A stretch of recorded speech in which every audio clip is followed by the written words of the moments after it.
વિદ્યાર્થી મિત્રો, 11મા ચેપ્ટરનું ઉદાહરણ બીજું એ પૂછી શકાય એ પ્રકારનું છે. એપ્લિકેશન છે. એક લોહાર બળદગાડાના લાકડાના પૈડાની ધાર પર લોખંડની રીંગ જડે છે. 27°C તાપમાને પૈડાની ધાર અને રીંગનો વ્યાસ આપેલો છે.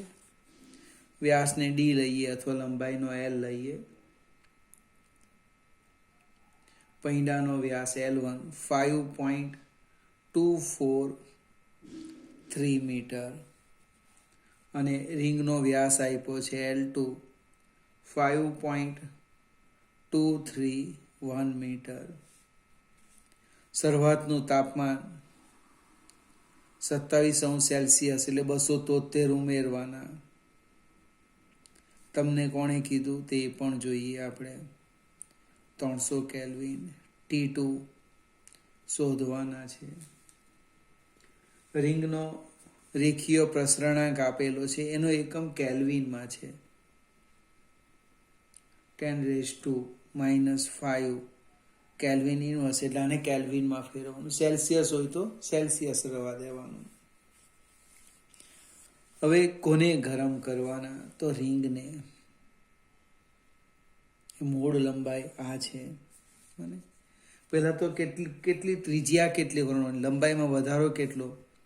તો કે ΔL મોટામાંથી નાના બાદ કરો એટલે 5.243 માઇનસ 5.231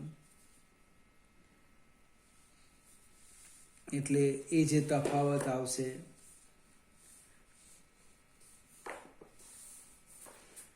એ 3માંથી 1 જાય, 2, 4માંથી 3 જવાના, 1, 0.0 મીટર. આટલો ફેરફાર કરવાનો છે. હવે ΔL કોની લંબાઈમાં બને? આપણે રીંગની લંબાઈમાં. રીંગની લંબાઈ એનો વ્યાસ છે માં વધારો કરવા બને. તાપમાન કેટલું કરીએ? T2 તો આપણે આમ લખીએ ΔL બરાબર alpha L L2 ΔT. L2 means મૂળ લંબાઈ રીંગની, એ 1 હોય, 0 હોય, જે હોય તે. એટલે ΔT આમ લખાશે ΔL આલ્ફા L L2. આપણી પાસે જે કિંમત છે એ મૂકી દઈએ. ΔL 0.012 છેદમાં આલ્ફા L 1.2 ઇન્ટુ 10⁻⁻5 ઇન્ટુ મૂળ લંબાઈ 5.231. સાદુરૂપ આપીએ આપણે.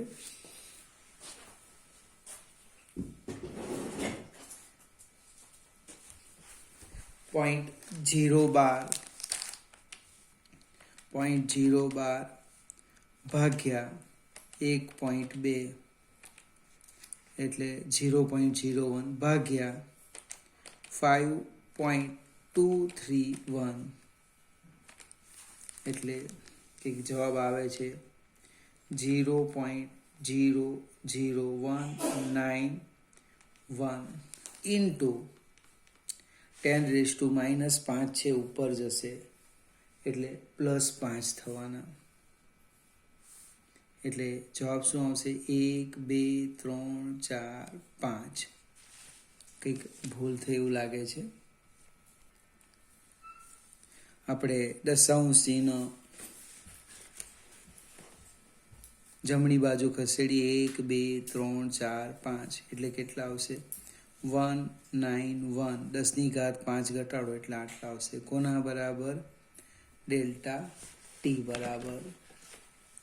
ΔT એટલે અંતિમ તાપમાન ઓછા પ્રારંભિક તાપમાન 191.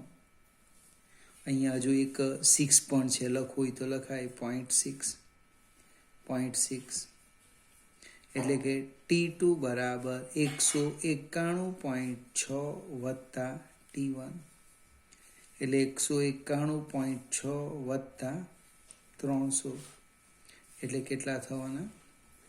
અંતિમ તાપમાન T2 491.6 કેલ્વિન.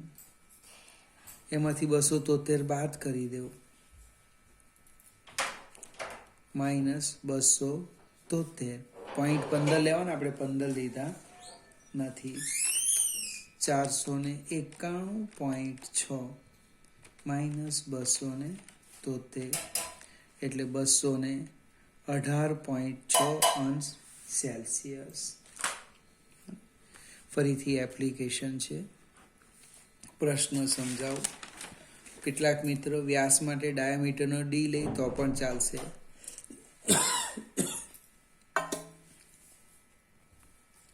D1 D2 લખો, કોઈક ભાગ્યા 2 કરીને ત્રિજ્યા લખે, જવાબ બદલાવાનો નથી. એક આ ખાસ એકમ જોવાનો, કેલ્વિન હોય તો કેલ્વિનમાં ફેરવવાનું, સેલ્સિયસ હોય તો સેલ્સિયસમાં ફેરવવાનું. વિદ્યાર્થી મિત્રો, આપણે ઉદાહરણ 2 જ ગણી શકાય એવા છે. સેજ થિયરીમાં આગળ જઈએ. ઉષ્મા ધારિતા. હવે એક નાનો સરખો પ્રયોગ આપેલો છે, માત્ર સમજવા પ્રયત્ન કરીએ. એમ દળના પાણીના તાપમાનમાં 20 અંશ સેલ્સિયસ વધારો કરવા જરૂરી ઉર્જા કેટલી? તો કે ક્યુ જૂલ ઉષ્મા ઉર્જા. એમ દળ પાણીના તાપમાનમાં 20 અંશ સેલ્સિયસ વધારો કરવા માટે લાગતો સમય આપણે લઈએ. કેટલો સમય લાગે? તો ધારો કે T સેકન્ડ લાગે. હવે આ જે તાપમાન છે એ 20 નું 40 અંશ સેલ્સિયસ કરવું હોય તો કેટલો સમય લાગે? 2 T સેકન્ડ લાગે. દળ સરખું રાખ્યું, તાપમાનમાં 20ની જગ્યાએ 40 કરી દીધું, બમણો વધારો કરવા માટે બને, તો એ જે સમય લાગે એ બમણો થશે.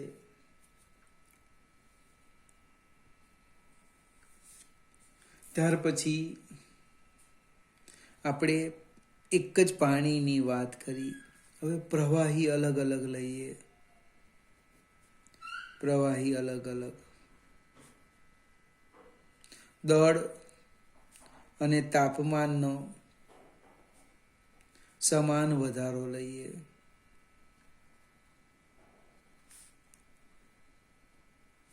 લેવામાં આવે તો સમય કેવો જોઈએ? જુદો જુદો. એમ દળ પાણી લીધું, એમ દળ તેલ લીધું, બને બંનેના તાપમાનમાં એક સરખો વધારો કરવો છે, તે માટે સમય કેવો આવે? જુદો જુદો આવશે. કહેવાનો અર્થ, પદાર્થના તાપમાનમાં વધારો કરવા જે જરૂરી ઉષ્મા છે એ પદાર્થના દળ અને તાપમાનના ફેરફાર તથા પદાર્થની જાત પર આધાર રાખે. આ જે ઉષ્મા છે ગરમ કરવા માટે એ કઈ કઈ બાબત પર આધાર રાખે? તો કે એક દળ પર આધાર રાખે, બીજું એ કયું પ્રવાહી છે જાત પર આધાર રાખે, અને ત્રીજું તાપમાનના ફેરફાર પર આધાર રાખે. ફરીથી, પદાર્થને ગરમ કરવા માટે જરૂરી ઉષ્માનો જે જથ્થો છે, મેઇન પોઈન્ટ્સ પર આવી ગયે. એ જે દ્રવ્ય છે એ દ્રવ્યના દળ પર આધાર રાખે. એ કયું દ્રવ્ય છે? પાણી છે. તેલમાં પણ કયું છે? કોઈ ધીમે ગરમ થાય, કોઈ ઝડપથી ગરમ થાય, એટલે પ્રવાહીની જાત પર આધાર રાખે. અને તાપમાનમાં કેટલો ફેરફાર કરો, 20, 30, 40, તેની ઉપર આધાર રાખે. એટલે ઉષ્માધારિતા શું છે તે સમજાવું કે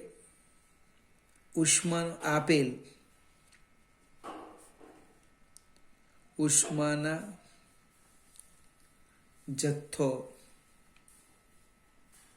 આપેલ ઉષ્માનો જથ્થો પદાર્થ વડે બે સંભાવના લઈ લઈએ, ક્યાં તો એ શોષાય અથવા એનું ઉત્સર્જન થાય. ઉત્સર્જાય ત્યારે પદાર્થના તાપમાનમાં શું થાય છે? ફેરફાર થાય છે. ફરીથી આપો.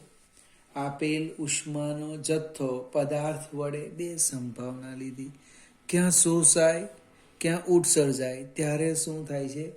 પદાર્થના તાપમાનમાં ફેરફાર થાય છે. આ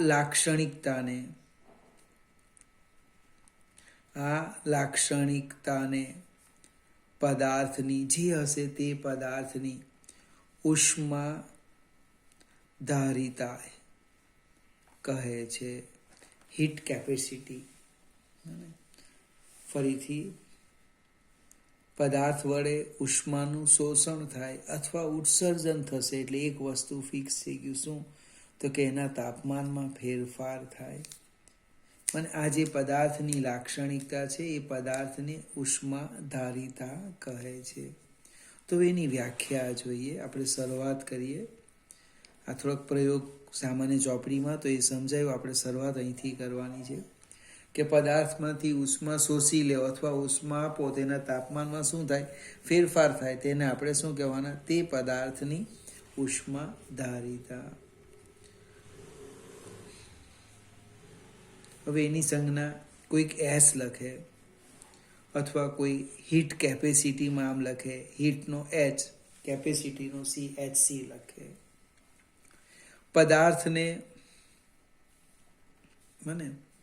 પદાર્થને ડેલ્ટા ક્યુ જેટલી ઉષ્મા આપવામાં આવે.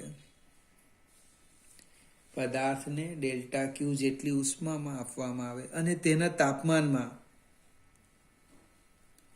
તાપમાનમાં ડેલ્ટા ટી જેટલો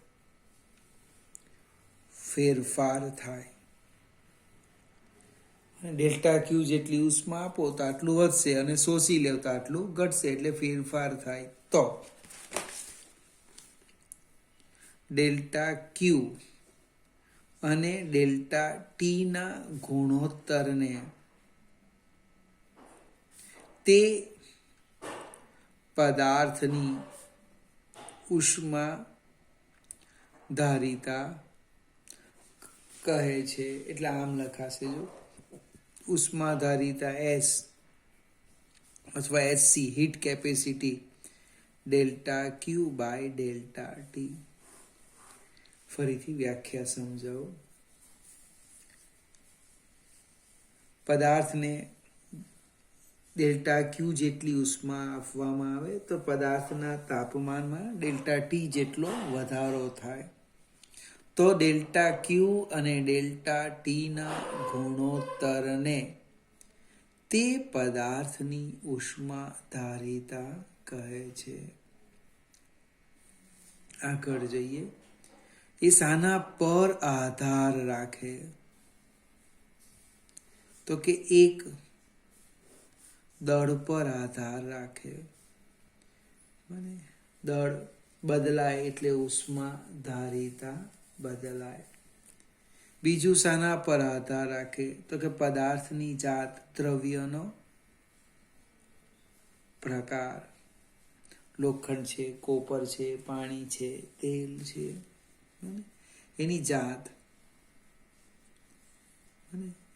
પ્રવાહી જાત મીન્સ ચૌધરી, ગામિત, રાજપૂત, દરબાર, જે કહેવું તે. પાણી, લોખંડ, અલગ અલગ આવવાનું, તેના પર આધાર રાખે કોણ? ઉષ્માધારિતા. બીજું એક તાપમાન પર પણ આધાર રાખે, જેની અહીંયા ચર્ચા નથી કરી.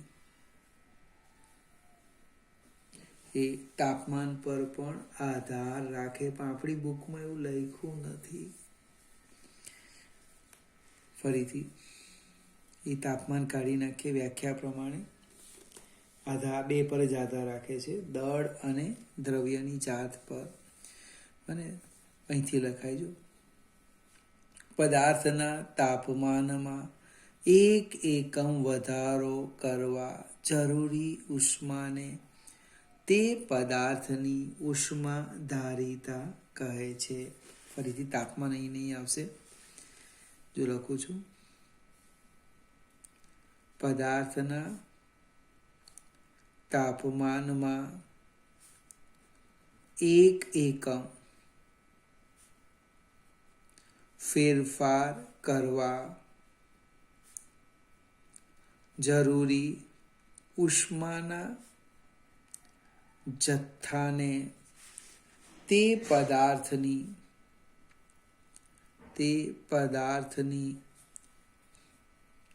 ઉષ્માધારિતા કહે છે. એનો એકમ લખીએ, એનો યુનિટ જૂલ પર કેલ્વિન. કોઈ લખે કેલરી પર કેલ્વિન, અને કેલરી એ પ્રચલિત એકમ છે, ભલે એસઆઈ પદ્ધતિનો ન હોય. એસઆઈ પદ્ધતિનો છે જૂલ, જૂલ પર કેલ્વિન, કેલરી પર કેલ્વિન, સેલ્સિયસ પર કેલ્વિન, સોરી આપણે જૂલ પર સેલ્સિયસ, કેલરી પર સેલ્સિયસ. એટલે તાપમાનના બેમાંથી જે એકમ લીધો હોય તે. હવે આ ઉષ્માધારિતા પદાર્થના દળ પર આધાર રાખે. એટલે એક જ દ્રવ્યના જો જુદા જુદા પદાર્થ લે તો દરેકની ઉષ્માધારિતા જુદી જુદી આવે. એનો અર્થ એને સમજવામાં આપણને કોઈ ફાયદો નથી. તો આપણે એક એવી ભૌતિક રાશિ લઈએ કે જે દળથી સ્વતંત્ર હોય, બને તો એનું નામ છે વિશિષ્ટ ઉષ્માધારિતા. વિશિષ્ટ ઉષ્માધારિતા આપણે જે શીખવાના છે એ અગત્યનો મુદ્દો આ છે. ચોપડીમાં એની સંજ્ઞા સ્મોલ એસ લીધી છે, વિશિષ્ટ ઉષ્માધારિતા. એની પહેલી વ્યાખ્યા લખું છું, સ્મોલ એસ બરાબર ઉષ્માધારિતા ભાગ્યા દળ. અથવા એચસીની કિંમત મૂકી દેવ, delta Q by M delta T. હવે વ્યાખ્યા લખીએ, બે રીતે લખાશે વ્યાખ્યા. સમીકરણ 1, સમીકરણ 2. હું સમીકરણ 1 પરથી લખું વ્યાખ્યા, છેદ 1 કરી દઈએ. એકમ દળના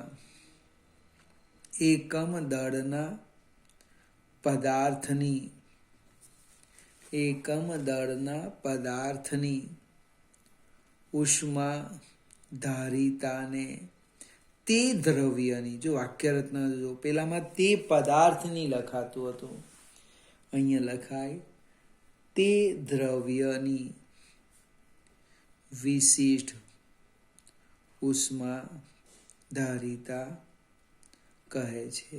ભાવ આવી ગયો, ભાવ એકમ દળની. 1 કિલોગ્રામ બટાકાના કેટલા, 1 કિલોગ્રામ રીંગણના કેટલા, 1 કિલોગ્રામ ઈંડાના કેટલા.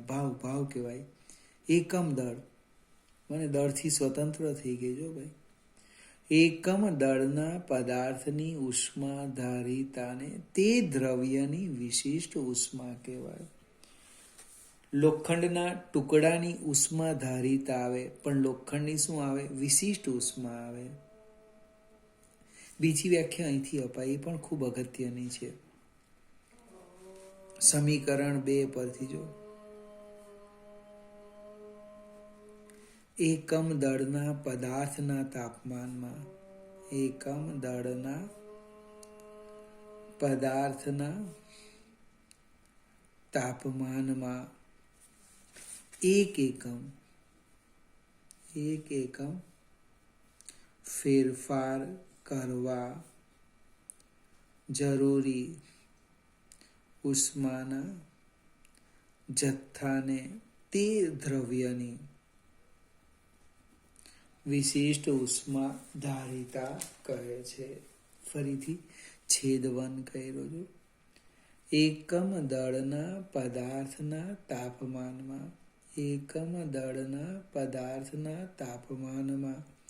એક એકમ ફેરફાર કરવા જરૂરી ઉષ્માના જથ્થાને તે દ્રવ્યની વિશિષ્ટ ઉષ્મા કહે છે. વિશિષ્ટ ઉષ્મા ધારિતા કહે છે. વિદ્યાર્થી મિત્રો, આ તો વ્યાખ્યા છે. એનો ઉપયોગ સૌથી વધારે આપણે કરવાના. સમજાવું ગણિતની રીતે. અહીંયા દળ લખું, અહીંયા તાપમાન લખું અને અહીંયા લખું ઉષ્માનો જથ્થો. જો એકમ દળના પદાર્થના તાપમાનમાં એક એકમ વધારો કરવો હોય તો જરૂરી ઉષ્મા કેટલી? આટલી S. તો મારો પ્રશ્ન છે, એમ દળના પદાર્થમાં ડેલ્ટા ટી જેટલો વધારો કરવા જરૂરી ઉષ્મા કેટલી? એટલે આમ લખાય જો એમ ભાગ્યા 1 ગુણ્યા ડેલ્ટા ટી ભાગ્યા 1 ગુણ્યા S. યાદ આવે ને? ગણિતમાં આવું આવતું હતું. અને ડેલ્ટા ક્યુ બરાબર એમ ભાગ્યા 1 ડેલ્ટા ટી ભાગ્યા 1 ઇન્ટુ S. એટલે M S delta T. Delta Q બરાબર M S delta T. Application કોઈકને વિચારો આ બધું શું કામ હોય છે, અને આની કંઈ જરૂર નથી. આ તો માત્ર સમજવા માટે. અહીંથી પણ સૂત્રના કરતા કરાયું. એમ દળના પદાર્થમાં ડેલ્ટા ટી જેટલો વધારો કરવા જરૂરી ઉષ્મા કેટલી? તો કે ડેલ્ટા ક્યુ બરાબર એમ એસ ડેલ્ટા ટી. અને આનો આપણે ઉપયોગ કરવાનો છે. એટલે વિશિષ્ટ ઉષ્માધારિતા ખબર પડવી જોઈએ, ખ્યાલ આવવો જ જોઈએ. એનો આપણે એકમ લખીએ SI યુનિટ. અંશમાં ઉર્જા છે એટલે જૂલ, છેદમાં શું છે? દળ, કિલોગ્રામ ઇન્ટુ કેલ્વિન. જૂલ પર કિલોગ્રામ ઇન્ટુ કેલ્વિન. કેટલાક મિત્ર વ્યવહારની વાત કરીએ તો આ પણ ઉપયોગ કરે. જૂલની જગ્યાએ કેલરી, અને પણ ગ્રામ અથવા કિલોગ્રામ જે લખે, કોઈ ગ્રામ લખે, કોઈ કિલોગ્રામ લખે, મિક્સ થઈ ગયું. જો CGS અને MKS. પણ શાંતિથી પ્રયત્ન કરવાનો. દાખલો આની અંદર જ ગણાય. જૂલ પર કિલોગ્રામ ઇન્ટુ કેલ્વિન. એટલે કેલરી હોય જૂલમાં ફેરવો, ગ્રામ હોય કિલોગ્રામમાં ફેરવવાનું. ઉષ્મા ધારિતાનું મૂલ્ય શાના પર આધાર રાખે? અને આ શાના પર આધાર રાખે? તો કે 3 બાબત છે. એક, દ્રવ્યની જાત પર આધાર રાખે. અને બીજું શાના પર આધાર રાખે? તાપમાન પર. હવે તાપમાનનો ફેરફાર બહુ મોટો ન હોય તો આ વિશિષ્ટ ઉષ્મા ધારિતા માત્ર દ્રવ્યની જાત પર આધાર રાખે. એ કોપર છે, એલ્યુમિનિયમ છે, બ્રાસ છે, સ્ટીલ છે. ખ્યાલ આવશે કે નહીં? આપણે જે રસોઈ કરવાના વાસણોનો ઉપયોગ કરીએ ને તેમાં પણ આ થિયરી કામ લાગશે. સેજ આગળ જઈએ. આજે આપણે વ્યાખ્યા આપી એ શાની આપી? વિશિષ્ટ ઉષ્મા ધારિતાની. એનું સૂત્ર ફરીથી લખવું અહીંયા. S બરાબર ડેલ્ટા ક્યુ એમ ડેલ્ટા ટી. હવે એમ એ દળ છે. દળ આપણે કોના માટે લેવાના? તો ઘન અને પ્રવાહી માટે દળ શબ્દ યોગ્ય છે, પણ આપણે વાયુ માટે દળની જગ્યાએ મોલ બોલીએ. વાયુ માટે આ જે દળ છે એની જગ્યાએ શું લખવાના? મોલ. એમની જગ્યાએ શું લખવાના? મ્યુ લખવાના. એટલે આખી વ્યાખ્યા બદલાઈ ગઈ. જો આમ મ્યુ ડેલ્ટા ટી, અને આનું નામ છે મોલર વિશિષ્ટ ઉષ્માધારિતા. મોલર વિશિષ્ટ ઉષ્માધારિતા. વાયુ માટે જે વિશિષ્ટ ઉષ્માધારિતા છે એની આગળ કયો શબ્દ લખવાનો? મોલર. યાદ આવશે ને? વ્યાખ્યા કેવી રીતના થવાની? જો અહીંથી લખું છું વ્યાખ્યા. એક મોલ વાયુના તાપમાનમાં, 1 મોલ વાયુના તાપમાનમાં કેટલો? 1 એકમ ફેરફાર કરવા જરૂરી ઉષ્માને તે વાયુની મોલર વિશિષ્ટ ઉષ્માધારિતા કહે છે. ફરીથી 2 માર્કમાં આ પ્રશ્ન પૂછી શકાય એવો છે. ખાલી વ્યાખ્યા મને વિશિષ્ટ ઉષ્માધારિતા, મોલર વિશિષ્ટ ઉષ્માધારિતા, એનો એકમ, અને અહીં એકમ પણ બદલાશે. પેલામાં જૂલ પર કિલોગ્રામ ઇન્ટુ કેલ્વિન લખે, અહીંયા લખવાનું જૂલ પર કિલોગ્રામ ઇન્ટુ કેલ્વિન, અહીંયા લખવાનું જૂલ પર મોલ ઇન્ટુ કેલ્વિન. એકમ પણ બદલાઈ ગયો.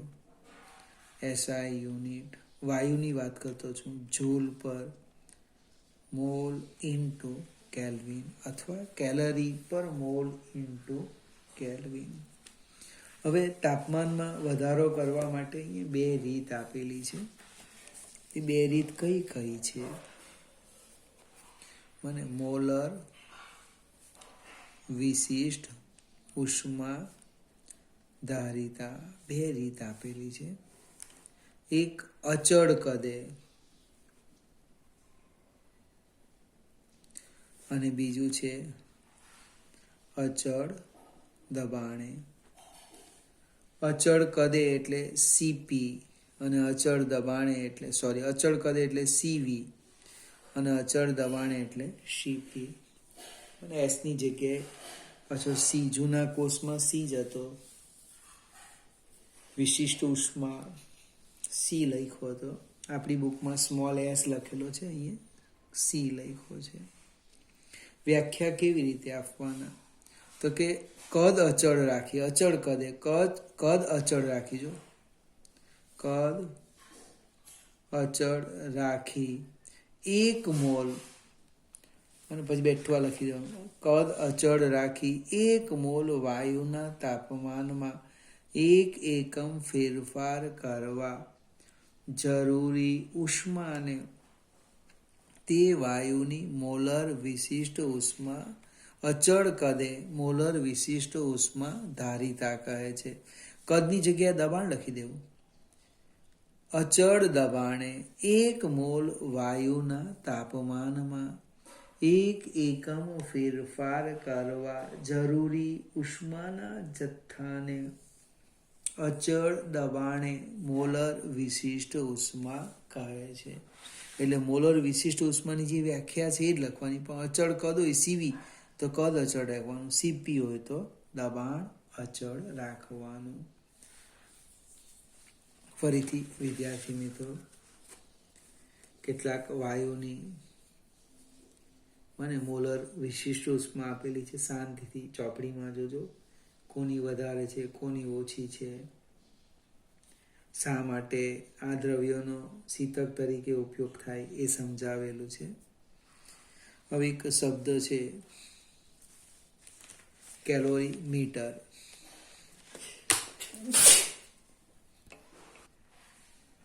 ચોપડીમાં જે શબ્દ છે કેલોરી મીટર, અને કેલોરી મીટર એ ઉષ્માનું માપન કરવાનું એક સાધન છે. ઉષ્મા ઉર્જાનું માપન કરવા માટેનું સાધન છે. એ જૂના 12માના કોર્સમાં એક પ્રેક્ટિકલ હતો, 10મામાં પણ હતો, પછી કાઢી નાખ્યો. અને બંને રીતો અલગ અલગ હતી. આપણે આની વધારે ચર્ચા કરતા નથી. ફરીથી વિદ્યાર્થી મિત્રો, આજે આપણે ખૂબ અગત્યની 2 ભૌતિક રાશિ જોઈ. એક ઉષ્માધારિતા અને બીજી વિશિષ્ટ ઉષ્માધારિતા, મોલર વિશિષ્ટ ઉષ્માધારિતા. આ જરા જોઈ લેજો. આવતીકાલે આમાં આપણે સહેજ આગળ વધીશું.